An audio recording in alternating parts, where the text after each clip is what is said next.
जय हिंद दोस्तों, स्वागत है आप सभी का इस सीरीज में जिसमें हम न्यूज़पेपर का एनालिसिस करते हैं। द हिंदू, इंडियन एक्सप्रेस दोनों ही न्यूज़पेपर को साथ में देखते हैं जिससे कि आपको दर बदर भटकना ना पड़े। तो आज यहाँ पर 4 मार्च का जो एनालिसिस है वो हम देखेंगे। इंपॉर्टेंट एडिटोरियल जो है वो हम कवर करेंगे, प्लस जो भी इंपॉर्टेंट न्यूज़ रहेगी वो भी हम यहाँ पर कवर करने की कोशिश करेंगे। अब आज से जो न्यूज़पेपर एनालिसिस है वो आपको सुबह ही देखने को मिलेगा, जो अभी शाम को आता था लेकिन अब सुबह ही देखने को मिलेगा। मतलब जब भी आप टाइम करना चाहो न्यूज़पेपर पढ़ने का तो आपके सामने न्यूज़पेपर जो है वो हाजिर रहेगा। तो चलिए शुरू करते हैं। इस वीडियो को आपके सामने प्रेजेंट कर रहा हूँ मैं, मयूर मोगरे। आप मुझे फेसबुक, इंस्टाग्राम पर फॉलो कर सकते हो। उसी के साथ साथ पीडीएफ और वीडियो अपडेट्स के लिए आप मुझे टेलीग्राम पर फॉलो कर सकते हो। लिंक सभी की डिस्क्रिप्शन में दी हुई है। देखिए, पीडीएफ इंपॉर्टेंट होती है क्योंकि पीडीएफ से आपका रिवीजन जो है बहुत अच्छी तरीके से होता है।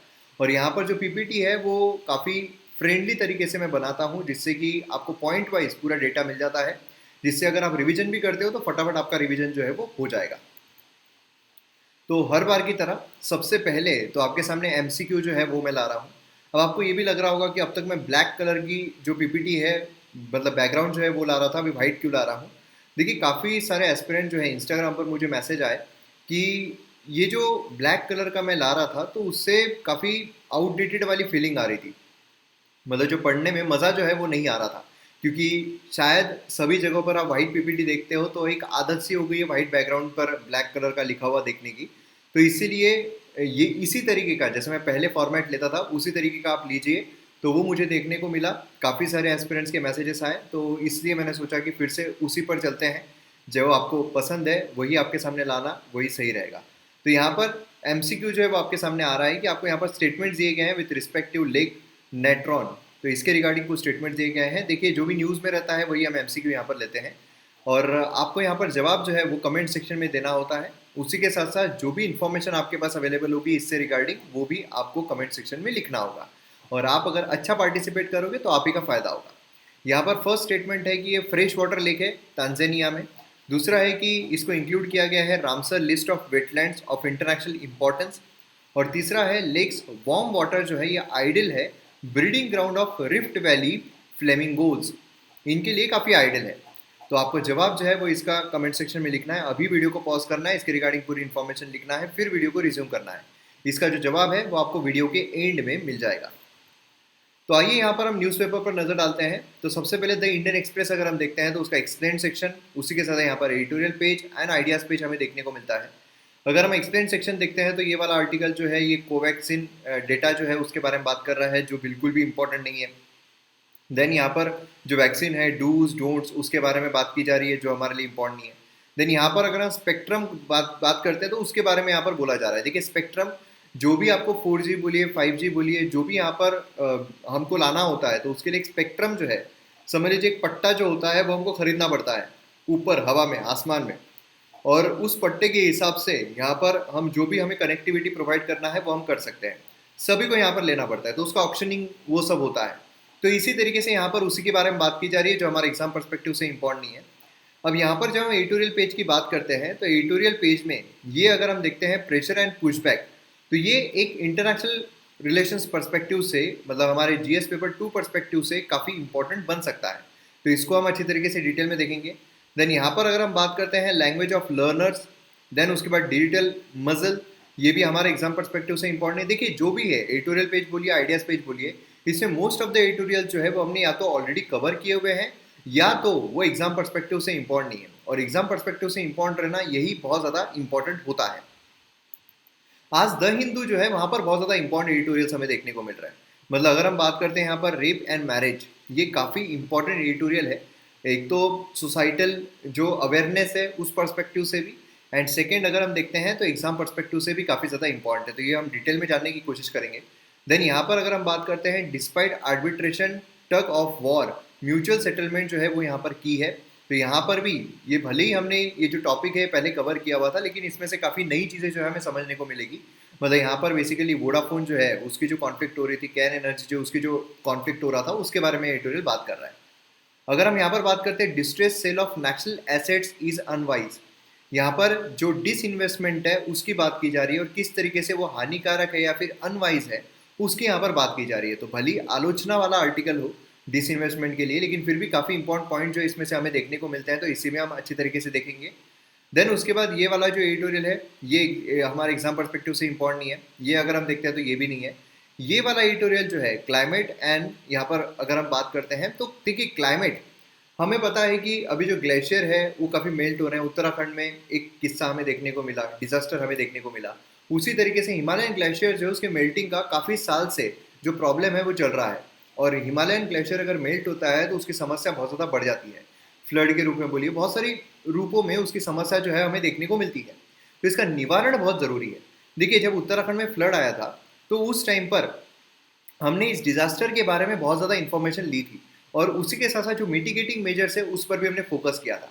यहाँ पर अगर हम देखते हैं तो सिर्फ जो वे फॉरवर्ड है वो यहाँ पर इम्पोर्टेंट निकलता है। मतलब बेसिकली इंपॉर्टेंट चीज़ क्या है, इंपॉर्टेंट चीज़ ये हमें यहाँ पर देखने को मिलती थी इस एडिटोरियल में, इसलिए मैंने यहीं पर ले लिया पूरा एक्सप्लेन करने के बजाय, क्योंकि वही सारी चीज़ें हैं। उत्तराखंड वाला बोलिए, हिमालयन ग्लेशियर का बोलिए, मेल्टिंग बोलिए, क्लाइमेट चेंज बोलिए, तो मतलब बेसिकली गवर्नमेंट ने यहाँ पर क्लाइमेट चेंज पर फोकस करना चाहिए। उसके लिए क्या किया जा सकता है, तो ये सारे पॉइंट्स हैं। मतलब जब भी आप क्लाइमेट चेंज के लिए लिख रहे हो, क्लाइमेट चेंज के लिए लिख रहे हो, तो ये सारे पॉइंट्स अगर आप लिख दोगे तो आपको फुल में से फुल मार्क मिल जाएंगे। सबसे पहले तो क्लाइमेट एडॉप्टेशन यहाँ पर प्रायोरिटी बेसिस पर रहना चाहिए, हमारी प्रायोरिटी रहना चाहिए, सरकार की प्रायोरिटी रहना चाहिए कि हम क्लाइमेट जो एडॉप्टेशन है वो यहाँ पर ले रहे हैं। देन उसके बाद इंडिया में सेंटर और स्टेट गवर्नमेंट जो है उन्होंने एलोकेशन जो है रिस्क रिडक्शन के लिए वो यहाँ पर बढ़ाना चाहिए। रिस्क रिडक्शन मतलब कौन से, जैसे कि यहाँ पर जो फ्लड है उसके लिए अच्छा डिफेंस यहाँ पर प्रोवाइड करना चाहिए। एग्रीकल्चरल इनोवेशन जो है वो यहाँ पर देना चाहिए, जिससे कि अगर ड्रॉट्स आते हैं तो उससे हम विथस्टैंड कर सके, उससे हम लड़ सके, है ना। ये यहाँ पर जो एलोकेशन है रिस्क रिडक्शन के लिए वो देना चाहिए, गवर्नमेंट ने देना चाहिए। देन उसके बाद इंडिया अगर हम देखते हैं तो थर्ड लार्जेस्ट कार्बन इमिटर है, यूएसए और चाइना के बाद हम भारत अगर हम देखते हैं थर्ड लार्जेस्ट इमिटर है। तो यहाँ पर अगर आप देखोगे तो high pollution coal and petroleum जो है, इससे हटकर हमें यहाँ पर रिन्यूएबल एनर्जी जो है, क्लीनर एनर्जी जो है उसकी तरफ जाना चाहिए, ठीक है, उसकी तरफ बढ़ना चाहिए। जैसे कि चाइना अगर हम देखते हैं तो उसने कार्बन न्यूट्रलिटी जो है 2060 तक अनाउंस किया है कि हम कार्बन न्यूट्रल हो जाएंगे। जापान साउथ कोरिया जो है 2050 तक हम हो जाएंगे, ऐसा उनका बोलना है। इंडिया जो है अभी तक उसने अपना टारगेट जो है वो अनाउंस नहीं किया है कि हम यहाँ तक कार्बन न्यूट्रलिटी जो है वो हासिल कर लेंगे। पॉलिसीज जो है कार्बन मिटिगेशन के लिए वो यहाँ पर गवर्नमेंट के बजट में इंक्लूड होना चाहिए कि हम क्लाइमेट जो है उसको कैसे मिटिगेट कर रहे हैं, हम यहाँ पर जो भी समस्या आती है, डिजास्टर आता है, उससे हम कैसे लड़ते हैं, है ना। तो सबसे इंपॉर्टेंट चीज़ होती है डिजास्टर मैनेजमेंट की। इस पर इसीलिए तो एक पूरा सेपरेट कोर्स जो है वो देखने को मिलता है, जल्दी ही अभी एमएम एकेडमी ऐप पर आने वाला है। तो यहाँ पर अगर आप देखोगे तो इसके बारे में बात की जा रही है, क्लाइमेट मिटिगेशन के बारे में बात की जा रही है। मतलब यहाँ पर अगर आप देखो गवर्नमेंट बजट में along with energy, roads, health, education, इसके साथ साथ क्लाइमेट के बारे में भी बजट में एलोकेशन रहना चाहिए। ग्रोथ टारगेट जो है इसमें यहाँ पर जो क्लीनर एनर्जी है उसमें हम कब स्विच करेंगे, एक टाइमलाइन हमें देनी चाहिए कि देखो अभी यहाँ से हम 2025 तक इतना हासिल कर लेंगे, फिर 2030 तक हम इतना हासिल कर लेंगे। मतलब 100% हम कब तक क्लीन एनर्जी की तरफ जाएंगे, ये पूरी एक टाइमलाइन जो है वो हम तक रहनी चाहिए। गवर्नमेंट को यहाँ पर मेजर कैंपेन जो है क्लाइमेट फाइनेंस को मोबिलाइज करने के लिए वो भी यहाँ पर रखना चाहिए, जिससे कि क्लाइमेट चेंज जो हो रहा है उससे लड़ने के लिए जो हमें फाइनेंस चाहिए होता है वो भी गवर्नमेंट मोबिलाइज कर सके, उसके बारे में इंफॉर्मेशन। तो ये काफ़ी इंपॉर्टेंट पॉइंट्स यहाँ से निकल कर आते हैं जो आप आपके मेंस आंसर राइटिंग में लिख सकते हो, किसी भी एग्जाम में लिख सकते हो अगर आपको क्लाइमेट चेंज पर कोई क्वेश्चन पूछा जाता है तो मतलब इन शॉर्ट अगर देखा जाए तो आज के टॉपिक कौन कौन से हैं जो हम डिस्कस करने वाले हैं। एक तो है रेप एंड मैरिज जो जीएस पेपर 2 के लिए काफ़ी इंपॉर्टेंट है। Then distress sale of national asset is unwise, मतलब यहाँ पर जो प्राइवेटाइजेशन है उसके बारे में बात की जा रही है जो जीएस पेपर 3 के लिए इंपॉर्टेंट है। देन यहाँ पर tug of for mutual settlement जो है ये की है, ये हमारे जीएस पेपर 3 के लिए इंपॉर्टेंट है, ना कि 2 के लिए। देन प्रेशर एंड पुशबैक अगर हम देखते हैं तो ये हमारे जीएस पेपर 2 के लिए इंपॉर्टेंट है, इंटरनेशनल रिलेशन की अगर हम बात करते हैं। तो इतने एडिटोरियल हम यहाँ पर देखने वाले हैं, चलिए देखते हैं। लेकिन उससे पहले आपने अगर एमएम एकेडमी ऐप को डाउनलोड नहीं किया है तो जल्द से जल्द कीजिए। यहाँ पर मेरे द्वारा बहुत सारे कोर्सेस लाए जा रहे हैं आपके लिए, काफ़ी हाईएस्ट क्वालिटी कंटेंट है, आपको मज़ा आ जाएगा। मतलब इंडियन पॉलिटी कम्प्लीटली अवेलेबल है, मॉडर्न हिस्ट्री कम्प्लीटली अवेलेबल है, India year book completely available है, एंशियंट हिस्ट्री अवेलेबल है, जियोग्राफी अवेलेबल है, स्टैटिक जीके अवेलेबल है, और भी मतलब बहुत सारे कोर्सेज जीएस 1 2 3 4 सभी के लिए आपको फ़ायदा मिलेगा। आप यहाँ पर डेमो लेक्चर जो है वो भी देख सकते हो। तो आपको करना क्या है, प्रोसेस यहाँ पर दी हुई है कि सबसे पहले तो आपको प्ले स्टोर पर जाकर एमएम एकेडमी ऐप डाउनलोड करना है। देन आपको साइन अप करना पड़ेगा, फिर उसके बाद आप डेमो लेक्चर जो है, मतलब जितनी भी कैटेगरीज है, जैसे इंडियन पॉलिटी कैटेगरी है, यहाँ पर इंडिया ईयर बुक की है, मॉडर्न हिस्ट्री की देखने को मिलेगा, एंशियंट हिस्ट्री की है, तो जितनी भी कैटेगरीज है सभी में आपको पहले 2 लेक्चर जो है वो आपको डेमो लेक्चर्स हैं, तो वो आप देख सकते हो। और मैं आपको गारंटी देता हूँ, क्योंकि 90% ज़्यादा एस्पिरेंट्स ऐसे हैं जिन्होंने डेमो लेक्चर देखा है, उन्होंने कोड जो है वो लिया ही है, क्योंकि इतना सस्ता है, इतना सस्ता है, ऑल इन वन है। ऐसा नहीं है कि आपको पर्टिकुलर सब्जेक्ट के लिए, ऑल इन वन है। और अगर आप देखोगे तो आप चकरा जाओगे कि इतने सस्ते, बाकी जगहों पर जितना एक महीने का है आपको यहाँ पर 1 साल का मिल रहा है, तो आराम से 1 साल का लेकर आप अच्छे से पढ़ाई कर सकते हो। नोटिफिकेशन भी आ गई है यूपीएससी के, तो उसके लिए भी एज अ रिवीजन पर्सपेक्टिव से भी आप देख सकते हो, काफ़ी क्रिस्प और काफ़ी अच्छे तरीके से प्रीलिम्स मेंस दोनों पर्सपेक्टिव से जो कोर्स है वो यहाँ पर बनाए गए हैं, एनसीईआरटीज एंड स्पेशल जो किताबें हैं उनको लेकर। तो ये आप यहाँ पर देख सकते हो, एंड पीडीएफ से आप रिवीजन जो है वो भी कर सकते हो। और उसी के साथ साथ अगर आप इंडिविजुअल कोर्स के लिए जाना चाहते हो, जैसे कि इंडियन पॉलिटी का इंडिविजुअल कोर्स जो है वो अवेलेबल है, लेकिन वो अवेलेबल है एमएम एजुकेशन पर। आपको ऐसा लगता है कि हाँ मेरे सारे कोर्सेज जो है वो हो गए हैं, सिर्फ इंडियन पॉलिटी नहीं हुआ है, तो इंडियन पॉलिटी कोर्स जो है वो मुझे चाहिए एक क्रैश कोर्स के रूप में, तो आप एमएम एजुकेशन ऐप जो है वो डाउनलोड कर सकते हो। वहाँ पर आपको इंडिविजुअल कोर्स जो है वो देखने को मिलेगा। तो काफ़ी ऑप्शंस है और हाईएस्ट क्वालिटी कंटेंट है, इसकी गारंटी मैं आपको देता हूँ। मतलब क्वेश्चन जो है आपको उसमें से देखने को मिलेंगे ही मिलेंगे। तो चलिए डाउनलोड कीजिए फटाफट, आपको जो लिंक है डिस्क्रिप्शन एंड कमेंट सेक्शन दोनों ही जगहों पर मिल जाएगी। आइए हम यहाँ पर बात करते हैं रेप एंड मैरिज इसके बारे में। तो बेसिकली क्या कहना चाह रहे हैं और जो कानून है उसके साथ क्या यहाँ पर हो रहा है, ये सारी चीज़ों के बारे में हम यहाँ पर डिस्कस करने वाले। तो काफ़ी इंपॉर्टेंट टॉपिक है। मैं जैसे कहा सोसाइटल अवेयरनेस के साथ साथ जो एग्ज़ाम है दोनों पॉइंट ऑफ व्यू से काफ़ी इंपॉर्टेंट है।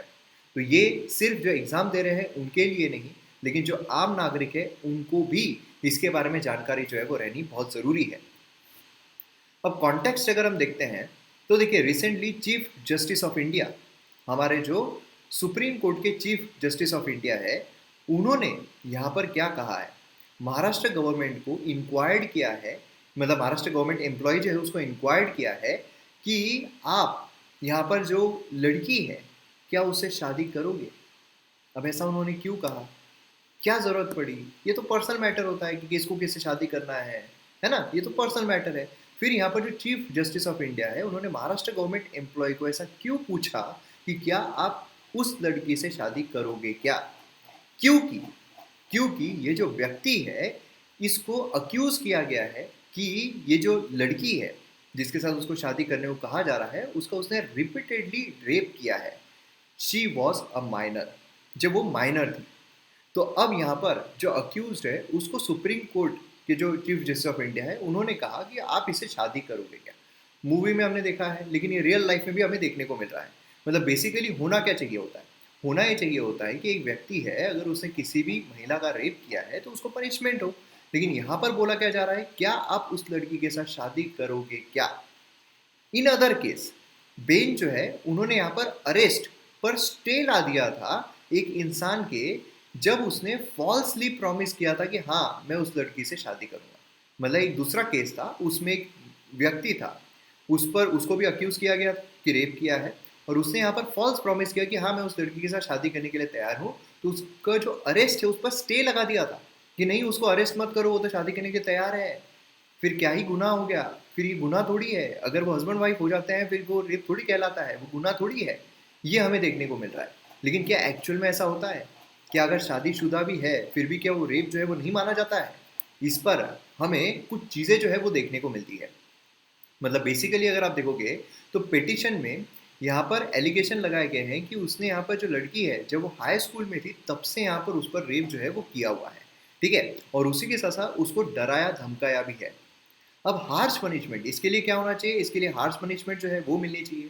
लेकिन कोर्ट में क्या कहा गया कि जो क्लाइंट है क्या वो विक्टिम से, वो जो महिला है क्या उसे शादी करने के लिए तैयार है या फिर उसे जेल जाना पसंद रहेगा।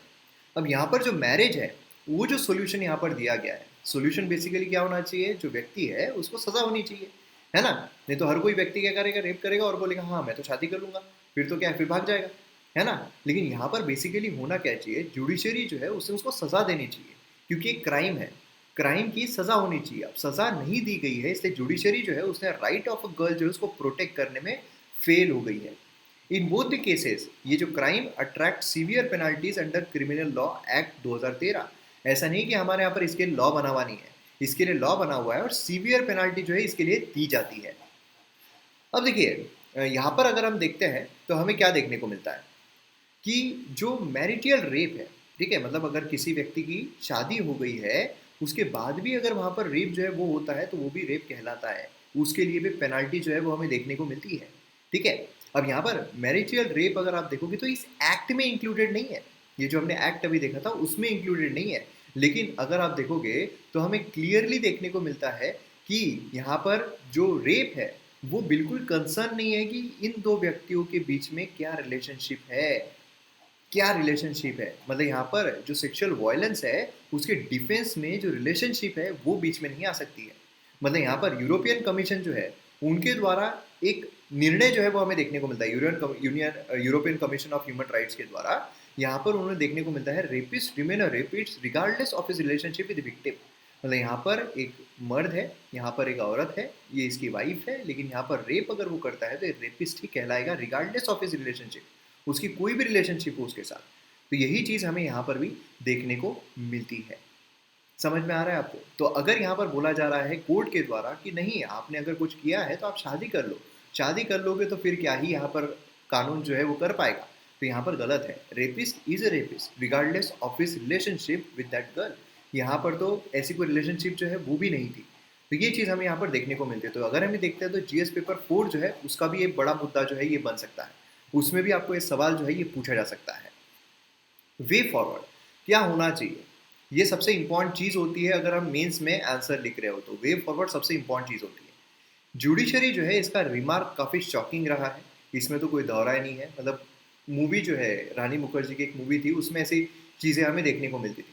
इससे हमें जेंडर इक्वालिटी जो है उसका खतरा जो है वो देखने को मिलता है, क्योंकि अगर हम देखते हैं आर्टिकल 14 बोलिए, आर्टिकल 15 बोलिए, आर्टिकल 16 बोलिए, इवन आर्टिकल 21 बोलिए, तो ये जो आर्टिकल्स है ये बात करते हैं इक्वालिटी की, ये आर्टिकल बात करता है right to live with dignity. अब यहाँ पर महिला जो है उसकी डिग्निटी का हनन किया गया, उसके बाद बोला जा रहा है कि नहीं यहाँ पर उसको डिग्निटी चाहिए तो क्या आप शादी करने के लिए तैयार हो। तो ये जो चीज़ है ये काफ़ी बुरी यहाँ पर देखने को मिलती है। अगर हम निर्भया केस देखते हैं तो वो भी काफ़ी अभी रॉ हमें देखने को मिलता है ना, मतलब उसमें रेप मर्डर वो सारी चीज़ें हमें देखने को मिली थी। उसी के साथ साथ कई सारे ऐसे किस्से जो है वो हमें देखने को मिलते हैं। इसीलिए ज़रूरी ये है कि अगर हम इसी तरह की चीज़ें लेते रहेंगे तो ये जो विक्टिम्स होते हैं वो और ज़्यादा होते जाएंगे, बढ़ते जाएंगे, क्योंकि जो क्राइम कर रहे हैं उनको ऐसा लगेगा हाँ यार कोर्ट में हम बोल देंगे ना हम शादी कर लेंगे करके, क्या फ़र्क पड़ रहा है ना। तो ये जो चीज़ है, क्योंकि यहाँ पर लड़की जो है उसको थोड़ी करना है, शादी हमेशा दोनों कंसेंट के साथ होनी चाहिए। समझ रहे हो आप? तो लॉ जो है यहाँ पर जस्टिस डिलीवर करना चाहिए, ना कि यहाँ पर विमेंस राइट जो है उसके अगेंस्ट में यहाँ पर डिसीजन जो है वो देते रहे। सेक्सुअली कंसेंट जो है is right of every individual, married हो या अनमैरिड हो। यहाँ पर बहुत इंपॉर्टेंट है, मैरिड हो या अनमैरिड हो। अगर मैरिड भी है लेकिन उसका सेक्सुअल कंसेंट अगर नहीं है तो फिर वो रेप कहलाता है। नॉन कंसेंशुअल सेक्स जो है वो पनिश किया जाना चाहिए, कोई भी रिलेशनशिप क्यों ना हो। तो ये पॉइंट्स हमें यहाँ पर देखने को मिलते हैं, ये 1 2 3 4 5 पॉइंट्स यहाँ पर अगर आप लिखते हो तो ज़बरदस्त आपका आंसर जो है वो बन जाता है। तो ये चीज़ आपको ध्यान में रखनी है। तो हमें उम्मीद करता हूँ कि आपको ये जो टॉपिक है इसके रिगार्डिंग क्लियर परसेप्शन यहाँ पर मिल गया होगा और अच्छे तरीके से आपको चीज़ें हैं वो समझ में आई होगी और पॉइंट्स आपको मिले होंगे जिससे कि आप मेंस में भी अच्छे तरीके से जवाब लिख पाओ। अब यहाँ पर हम बात करते हैं distress sale of national asset is unwise. यहाँ पर बेसिकली बात किसकी की जा रही है, जो प्राइवेटाइजेशन कर रही है सरकार उसके बारे में बात की जा रही है। तो इसके बारे में डिटेल में हम जानने की कोशिश करते हैं कि क्यों इसका क्रिटिसिज्म किया जा रहा है, क्यों ऐसा बोला जा रहा है कि जो पीएसयूज है उनका यहाँ पर प्राइवेटाइजेशन जो है वो नहीं होना चाहिए, जबकि पीएसयूज जो है हमें कहीं ज़्यादा घाटे में जाते हुए देखने को मिल रहा है। फिर भी यहाँ पर क्यों बोला जा रहा है कि इसमें तेरा घाटा मेरा कुछ नहीं जाता, तो वो हम यहाँ पर समझने की कोशिश करते हैं। देखिए यहाँ पर कॉन्टेक्स्ट अगर हम देखते हैं तो उसी के बारे में बात की जा रही है, किसके बारे में, प्राइवेटाइजेशन के बारे में। प्रधानमंत्री जो है हमारे वो प्राइवेटाइजेशन की तरफ जा रहे हैं और उनका ये बोलना है कि government should have no business in business. मतलब यहाँ पर बेसिकली पीएसयूज अगर हम देखते हैं, पब्लिक सेक्टर अंडरटेकिंग अगर हम देखते हैं, तो देखिए अगर आप इकोनॉमी के लेक्चर जो है वो फॉलो कर रहे हो एमएम एकेडमी ऐप पर, उसमें हमने हाल ही में इवोल्यूशन ऑफ इंडियन इकोनॉमी जो है वो चैप्टर देखा है, मतलब 3rd चैप्टर जो है रमेश सिंह की किताब का, वो हमने वहाँ पर कवर किया। उसमें मैंने आपको पीएसयू के बारे में डिटेल में बताया हुआ है कि क्यों हम पीएसयू जो है वो ज़्यादा एक्सपांड कर रहे थे, है ना, क्यों ज़्यादा एक्सपांड कर रहे थे। उसके कई सारे कारण थे, उसमें से एक था कि हमें जॉब अपॉर्चुनिटीज जो है वो इंक्रीज़ करना है और प्राइवेट सेक्टर जो है उनके हाथ में नहीं था कि सब कुछ वो चीज़ें कर सके। अब यहाँ पर पीएसयूज जो है वो हम फिर से यहाँ पर अब प्राइवेटाइजेशन की तरफ क्यों लेकर जा रहे हैं, क्यों प्राइवेट लोगों के हाथ में सौंप रहे हैं, ये एक बहुत बड़ा सवाल निकल कर आता है। अब क्यों यहाँ पर गवर्नमेंट बोल रही है government should have no business in business, क्या यहाँ पर निकल कर आता है, तर्क क्या निकल कर आता है।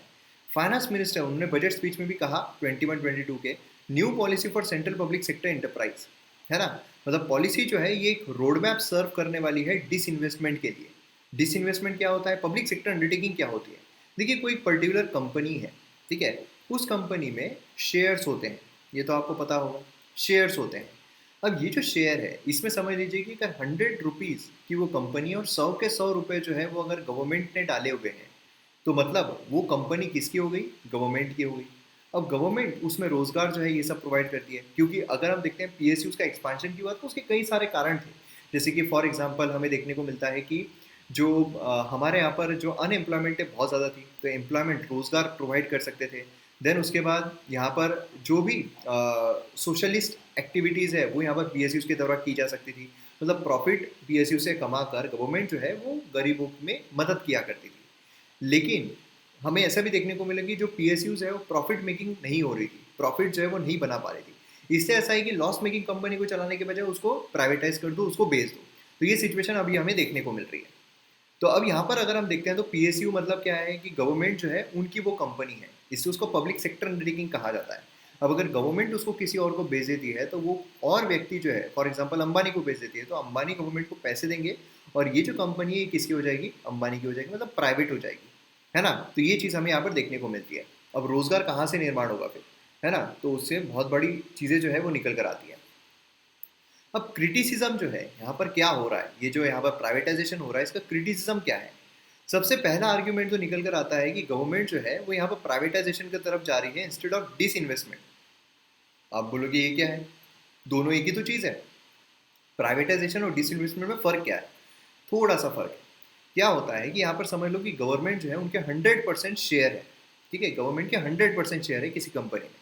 अब गवर्नमेंट क्या करती है, गवर्नमेंट अपने 100% शेयर में से समझ लो कि 40% शेयर जो है वो बेच देती है, 40% शेयर बेच देती है। समझ लो यहाँ पर अंबानी को 40% शेयर बेच दिए, मतलब उस कंपनी में अब अंबानी के कितने शेयर्स है, अंबानी के शेयर्स है 40%, एंड गवर्नमेंट के कितने हैं, गवर्नमेंट के हैं 60%।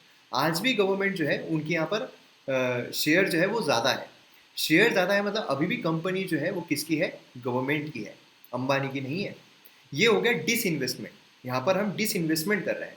लेकिन प्राइवेटाइजेशन का मतलब क्या है कि हम यहाँ पर हमारी जो शेयर होल्डिंग है 50% से कम कर रहे हैं, ये हो जाता है प्राइवेटाइजेशन। मतलब यहाँ पर अगर गवर्नमेंट ने डिसइन्वेस्टमेंट किया, अंबानी के पास 40% है, गवर्नमेंट के पास 60% है, तो यहाँ पर चलेगी किसकी, गवर्नमेंट की चलेगी, उसके पास ज़्यादा शेयर्स है। लेकिन प्राइवेटाइज अगर हो जाता है तो फिर प्राइवेटाइजेशन के बाद जो प्राइवेट इंसान रहेगा उसकी चलेगी, गवर्नमेंट की नहीं चलेगी। गवर्नमेंट बोलेगी भैया उसको जॉब पे रख लो, नहीं रख पाएंगे। तो ये यहाँ पर प्रॉब्लम जो है वो देखने को मिलता है। देन यहाँ पर शॉर्ट टर्म गेन, यहाँ पर क्या हो रहा है कि प्राइवेटाइजेशन हम कर रहे हैं, गवर्नमेंट को यहाँ पर पैसा मिल रहा है, गवर्नमेंट वो पैसे कहीं ना कहीं इन्वेस्ट कर सकती है, गरीबों में बांट सकती है, तो यहाँ पर शॉर्ट टर्म गेन हमको मिल रहा है। लेकिन इसके वजह से लॉन्ग टर्म लॉस जो है पब्लिक वेल्थ का वो हमें यहाँ पर देखने को मिल सकता है। दूसरा है सोशल जस्टिस जो है उस पर बहुत गहरा इम्पैक्ट होता है। मतलब पीएसयूज अगर आप देखोगे हिस्टोरिकली उन्होंने एक्टिव रोल प्ले किया है बैकवर्ड रीजन को डेवलप करने के लिए। जैसे मैंने आपको कहा पीएसयूज जो उनका काम क्या था, पीएसयूज का काम ही ये था कि यहाँ पर जो बैकवर्ड रीजन है उसको डेवलपमेंट में यहाँ पर फंक्शनिंग करो, है ना, मतलब यहाँ पर रीजनेबल चीज़ें, रीजनेबल रेट, सारी चीज़ें ये रखो। देन उसके बाद जितना ज़्यादा हो सकता है उतना ज़्यादा जो लोग हैं उनमें एक्सपांशन करो, है ना, जो लोग हैं उनको इक्विटेबल डिस्ट्रीब्यूशन यहाँ पर प्रोवाइड करो। ये सारी चीज़ें हमें देखने को मिली है। इंपॉर्टेंटली रिजर्वेशन जो है, पीएसयूज मतलब क्या हो जाता है, गवर्नमेंट हो जाता है, गवर्नमेंट को यहाँ पर रिजर्वेशन देना बहुत ज़रूरी होता है। तो यहाँ पर मतलब बेसिकली क्या है, जो बैकवर्ड क्लास के लोग हैं उनको भी यहाँ पर जो जॉब अपॉर्चुनिटीज है वो मिल सकती है। लेकिन पीएसयूज का अगर प्राइवेटाइजेशन हो जाता है, प्राइवेट प्राइवेट इंसान जो है वो रिजर्वेशन नहीं रखेगा, तो यहाँ पर जो बैकवर्ड क्लास के लोग हैं उनको कैसे फिर यहाँ पर जॉब अपॉर्चुनिटीज मिल सकती है ना, ये एक प्रॉब्लम यहाँ पर देखने को मिलता है। Also with privatisation PSU employees जो है वो यहाँ पर ले ऑफ फेस कर सकते हैं। मतलब यहाँ पर कैसा है कि अनएम्प्लॉयमेंट जो है वो यहाँ पर बढ़ सकती है, क्योंकि जैसे ही प्राइवेटाइजेशन हो गया, प्राइवेटाइजेशन होने के बाद वो बोलेगा भैया अभी तक तो कैसा था, अभी तक गवर्नमेंट जॉब है ना, ये गवर्नमेंट की कंपनी है, गवर्नमेंट की कंपनी लॉस पे लॉस कर रही है, यहाँ के लोगों को नहीं निकाला जा रहा है। क्यों? सरकारी नौकरी है, नहीं निकाल सकते हैं, है ना, ले ऑफ नहीं किया जा सकता है। लेकिन अगर प्राइवेट के हाथ में चली गई, अंबानी के हाथ में चली गई, वो बोलेगा भाई लॉस हो रहा है, चलो 20-20 लोगों काय को रखा हुआ है, 5 लोगों को रखो, बाकी 15 लोगों को निकाल दो, है ना। मतलब यहाँ पर क्या होगा, यहाँ पर हमें जॉब लॉसेस जो है वो देखने को मिलेंगे, मतलब अनएम्प्लॉयमेंट जो है वो और ज़्यादा बढ़ सकती है, ये भी हमें देखने को मिल सकता है। देन उसके बाद बैंकिंग सेक्टर जो है उस पर भी इम्पैक्ट पड़ेगा।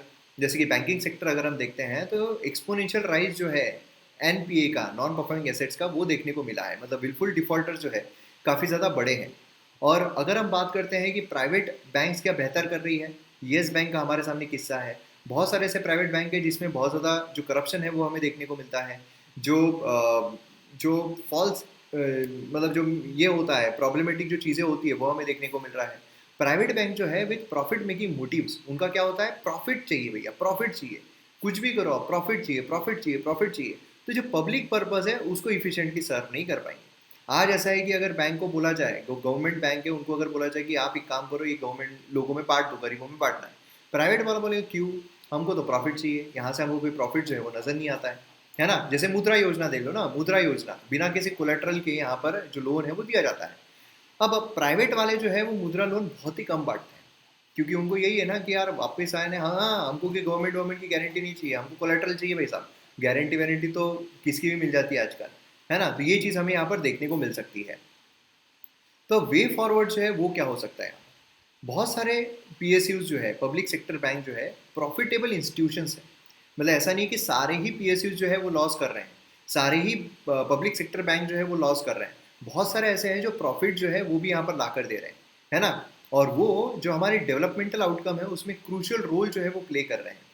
इसलिए यहाँ पर क्या किया जाना चाहिए कि ऐसे पीएसयूज जो काफ़ी कोर है ना, जो काफ़ी कोर है, उनको यहाँ पर अपने पास रखना चाहिए गवर्नमेंट ने। बाकी अगर हम देखते हैं तो जो नॉन कोर है उनको यहाँ पर हम डाइवेस्ट कर सकते हैं, वहाँ पर हम जो प्राइवेटाइजेशन है वो कर सकते हैं। Non strategic public sector enterprise जो है उनको हम यहाँ पर कर सकते हैं, लेकिन जो स्ट्रेटेजिक है, जो इंपॉर्टेंट है, वो गवर्नमेंट ने अपने हाथ में रखना चाहिए। ट्रांसपेरेंसी, अकाउंटेबिलिटी, अप्रोप्रिएट वैल्यूएशन जो है वो यहाँ पर बहुत ज़रूरी है, जिससे कि हम यहाँ पर अगर प्राइवेटाइजेशन प्रोसेस कर रहे हैं, जो कुछ भी कर रहे हैं, उसके लिए ट्रांसपेरेंसी, अकाउंटेबिलिटी रहना बहुत ज़रूरी है। नहीं तो उसमें भी घपले जो है वो हमको देखने को मिलेंगे, और कटेगा किसका, आम जनता का कटेगा। तो यहाँ पर मैक्सिमम वैल्यूएशन जो है फ्रॉम पीएसयूज, यहाँ पर अगर गवर्नमेंट जो है उन्होंने यहाँ पर अप्रोप्रिएट स्ट्रेटेजी जो है वो बनाना चाहिए on a case to case basis. मतलब हर एक यहाँ पर पीएसयूज जो है उनकी केस टू केस बेसिस पर बनाना चाहिए कि कैसे यहाँ पर इनको हम अच्छा कर सकते हैं, कैसे हम इसको बेहतर कर सकते हैं। समझ में आ गया? तो अब मैं उम्मीद करता हूँ कि यहाँ पर आपको distress sale of national asset जो है, अब आपकी क्या राय है ये भी आप मुझे बताइएगा। आपको क्या लगता है, मतलब यहाँ पर जो प्राइवेटाइजेशन किया जा रहा है तो किस हद तक ये सही है? जो पॉइंट्स हमने यहाँ पर देखे हैं तो किस हद तक ये पॉइंट सही है, कितनी किस हद तक ये पॉइंट जो है वो लॉजिकल है, ये भी आप जो कमेंट सेक्शन है उसमें ज़रूर बताइएगा। नेक्स्ट यहाँ पर आ रहा है, despite arbitration tug of war mutual settlement is की। यहाँ पर जो वोडाफोन है, जो कैन है, उसके बारे में यहाँ पर बात की जा रही है, जो प्रॉब्लम चल रहे थे। शॉर्ट में हम देखेंगे क्योंकि हमने ऑलरेडी इसके बारे में डिस्कशन किया हुआ है। देखिए इशू यहाँ पर हमने ऑलरेडी डिस्कस किया हुआ था कि इंटरनेशनल डिस्कशन जो है government of India in case of Cairn energy and Vodafone first quarter of 2020, first quarter में हमें देखने को मिल रहा था। यहाँ पर बेसिकली हुआ क्या था कि रेट्रोस्पेक्टिव टैक्सेशन जो है वो लगाया गया था। रेट्रोस्पेक्टिव टैक्सेशन, है ना, रेट्रोस्पेक्टिव क्या होता है कि अभी तक, समझ लीजिए अभी तक, ठीक है, अभी तक ऑक्सीजन इनहेल करने पर टैक्स है क्या? नहीं है। लेकिन समझ लो गवर्नमेंट ने एक योजना लेकर आ गए कि दीनदयाल उपाध्याय ऑक्सीजन पर भी अब टैक्स दे दो योजना, ठीक है, ऐसा लेकर आ गए। अब उसके तहत गवर्नमेंट ने ये कब लाई है, 2021 में लाई, ठीक है, टैक्स। लेकिन अगर गवर्नमेंट ने बोली कि ये 2021 से नहीं बल्कि 2018 से ही लागू हो रहा है, 2018 से जिन जिन लोगों ने ऑक्सीजन इनहेल किया होगा उनको टैक्स देना पड़ेगा, ये हो गया रेट्रोस्पेक्टिव, मतलब पहले से जब से आया है तब से नहीं, उससे पहले से। तो यहाँ पर रेट्रोस्पेक्टिव टैक्सेशन जो है वो लगाया गया, जिसके वजह से वोडाफोन बोलिए, केन एनर्जी बोलिए, इनमें काफ़ी कॉन्फ्लिक्ट आ गया। उन्होंने बोला कि हम नहीं देंगे पैसे, टैक्स नहीं देंगे, इन्होंने बोला नहीं टैक्स तो देना पड़ेगा भाई साहब, ये तो गड़बड़ है ना। तो ये आ गया, और फिर उसके बाद क्या हुआ, ये इंटरनेशनल जो ट्रिब्यूनल होते हैं उसमें चला गया। अब ये उसमें जाने के बाद इंडिया जो है वो उसमें फाइट करता रहा। अब इससे क्या होता है, इससे इंडिया की छवि जो है वो खराब होती है। क्यों खराब होती है? क्योंकि जो भी इन्वेस्टर है, जो भी इन्वेस्ट करना चाहता है, वो क्या सोचेगा, यार यहाँ पर तो कभी भी कोई भी टैक्स लगा दिया जाता है, यहाँ पर तो कभी भी रेट्रोस्पेक्टिव टैक्स लगा दिया जाता है। मतलब अभी मैं इन्वेस्ट करूंगा, मेरे को बोला जाएगा कि भैया 10 साल पहले से अब तुम टैक्स पे करो। मतलब क्या रहेगा? तो इससे अच्छा यहाँ पर मैं इन्वेस्ट नहीं करता, दूसरी जगह देखता हूँ। और इन्वेस्टमेंट बहुत ज़रूरी है। हमने देखा हुआ है ना, हमारी जीडीपी जो है, जीडीपी किससे चलती है? यहाँ पर consumption plus government expenditure plus investment plus import export, net import जो होता है। तो इस तरीके से नेट एक्सपोर्ट जो होता है, ऐसे हमें यहाँ पर देखने को मिलता है। तो यहाँ पर इन्वेस्टमेंट जो है वो भी बहुत ज़रूरी है, तो इससे हैम्पर हो सकती है। अब कंसर्न कौन कौन से हैं? देखिए, यहाँ पर जो गवर्नमेंट ऑफ इंडिया है, उन्होंने यहाँ पर सोवन टैक्सेशन पावर जो उसको डिफेंड किया कि नहीं है, तो हमारा देश है, एक सोवन कंट्री है, तो हम यहाँ पर सोवन टैक्सेशन पावर हम यहाँ पर अनुभव कर सकते हैं। इसलिए हम यहाँ पर जैसा हम टैक्सेशन चाहिए वैसा लगा सकते हैं। लेकिन एक इंटरनेशनल लीगल रिस्पॉन्सिबिलिटी तो है, वो भी तो रहती है। ऐसा थोड़ी कि आप कुछ भी कर सकते हो। यहाँ पर हमें फॉरेन इन्वेस्टमेंट जो है उसको प्रोटेक्ट करने के लिए जो हमें यहाँ पर इंटरनेशनल ट्रीटीज होती है, इंटरनेशनल अग्रीमेंट्स होते हैं, उनका पालन जो है वो भी तो करना पड़ेगा। नहीं तो फिर तो यहाँ पर हम कुछ भी कर सकते हैं। यहाँ पर सिर्फ आने देंगे किसी को आने देंगे, हम बोलेंगे सब फ्री सब फ्री सब फ्री। ये लोग आ जाएंगे अपने करोड़ों रुपए लेकर, फिर हम बोलेंगे नहीं अब 10 साल पहले से उनको टैक्स पे करना है। ये तो धप्पा था, ये तो टेम्पलिस था, ये तो अप्रैल फुल बना है। तो ये चीज़ नहीं चलती ना यहाँ पर, ऐसा नहीं हो सकता है ना।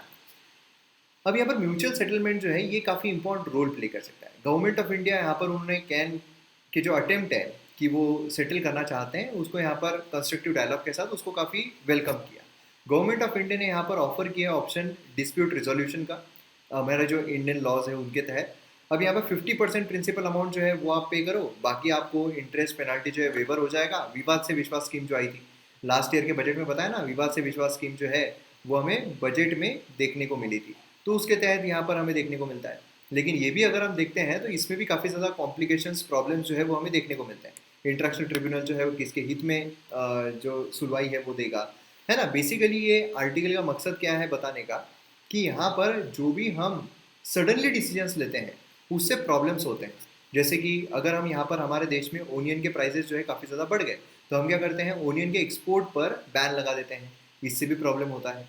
क्यों प्रॉब्लम होता है? क्योंकि एक व्यक्ति है चाइना में, समझ लो, अगर व्यक्ति हुए इंडिया के इस फार्मर से माल खरीदता है ओनियन का, अब यहाँ पर सडनली अगर एक्सपोर्ट पर बैन लग जाता है, तो ये व्यक्ति जो है जो डिपेंडेंट था, ये क्या करेगा? इसको तो लगेगा यार कभी भी धोखा दे देते हैं, इससे अच्छा मैं बेटर किसी और को ही देख लूँ, हमारा मार्केट जो है पूरा खराब हो जाएगा, रिलायबिलिटी खत्म हो जाएगी। ये प्रॉब्लम हमें यहाँ पर देखने को मिलता है। इसलिए जब भी हम इंटरनेशनल मार्केट में किसी के भी साथ कोई भी लॉस के साथ हम खेल रहे हैं, तो उसमें बहुत ज़रूरी है कि हमारी छवि किस तरीके से जा रही है, इसको भी समझना।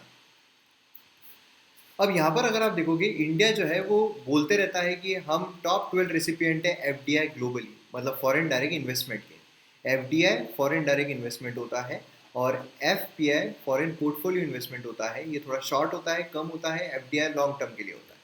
तो हम इतना एफडीआई आ रहा है, हम इतना बोलते हैं, लेकिन इतना जब आ रहा है इसका मतलब ये है कि जो इन्वेस्टमेंट अपॉर्चुनिटीज़ है वो ज़्यादा दिखाई दे रही है हमारे देश में। अब वो अगर ज़्यादा दिखाई दे रही है, लोगों को लग रहा है कि इंडिया जो है वो आगे बढ़ सकता है, इंडिया जो है वो ऊपर जा सकता है, इसलिए उसमें इन्वेस्ट करना ज़रूरी है।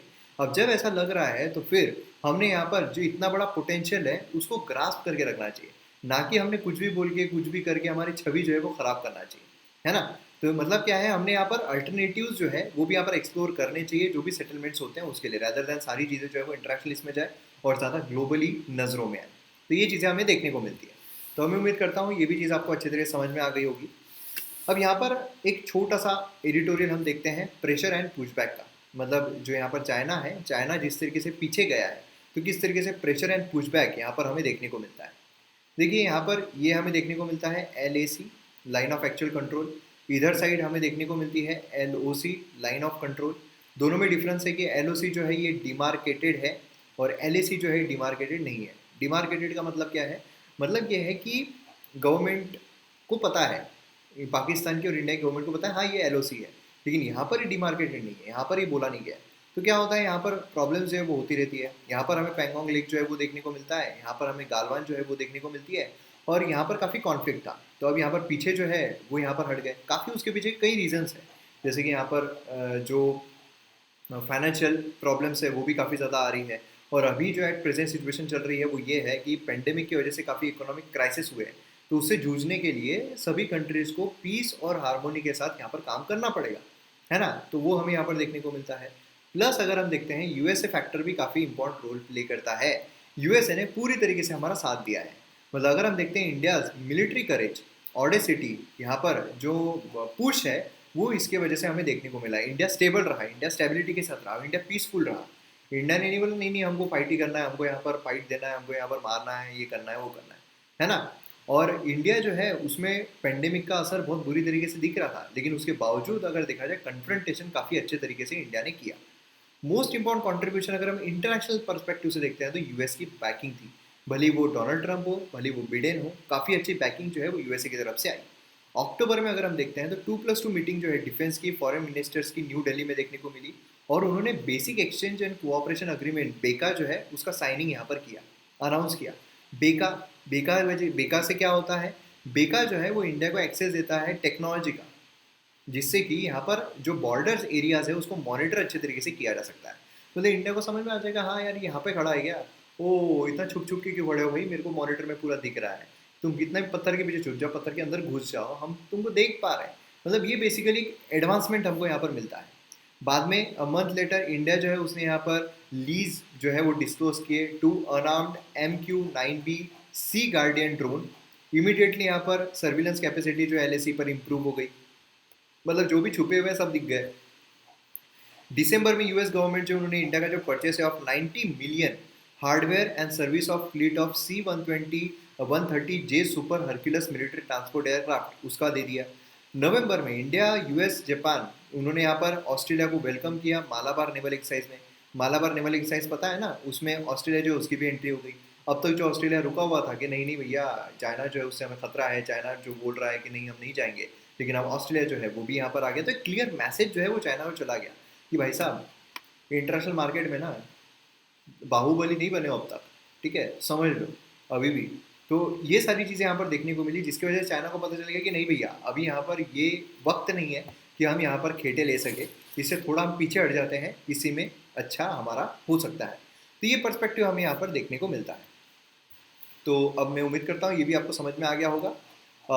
तो फाइनली यहाँ पर हमारे MCQ पर हम आते हैं, आज के MCQ पर जो मैंने आपसे पूछा था with respect to lake Natron. तो इसका जवाब जो है, जवाब हमें देखने को मिलता है 2 और 3। यहाँ पर फर्स्ट जो स्टेटमेंट है वो यहाँ पर हो जाता है गलत, बाकी अगर हम देखते हैं तो बाकी स्टेटमेंट सही है। अब क्यों फर्स्ट गलत है, क्योंकि ये सॉल्ट लेक है ना कि यहाँ पर फ्रेश वाटर लेक है। सॉल्ट लेक है इन तांजानिया, ठीक है। Ramsar site wetland international importance लिया हुआ है, high level of evaporation, sodium carbonate dehydrated यहाँ पर बेड में रह रहा है। ज्योग्राफी में सारे लेक्चर्स में हमने ये कवर किया हुआ है ना। ये वार्म वाटर काफ़ी आइडियल होता है ब्रीडिंग ग्राउंड्स के लिए, फ्लेमिंगोज के लिए, तो ये चीज़ आपको पता रहना चाहिए। तो यहाँ पर हमारा वीडियो जो है वो ख़त्म होता है। वीडियो कैसा लगा आप कमेंट सेक्शन में ज़रूर बताइए, उसी के साथ साथ जो भी मैंने आपसे सवाल पूछे वो भी बताइए। वीडियो को शेयर कीजिए, MM Academy ऐप को डाउनलोड कीजिए। मिलते हैं अगले वीडियो में। जय हिंद।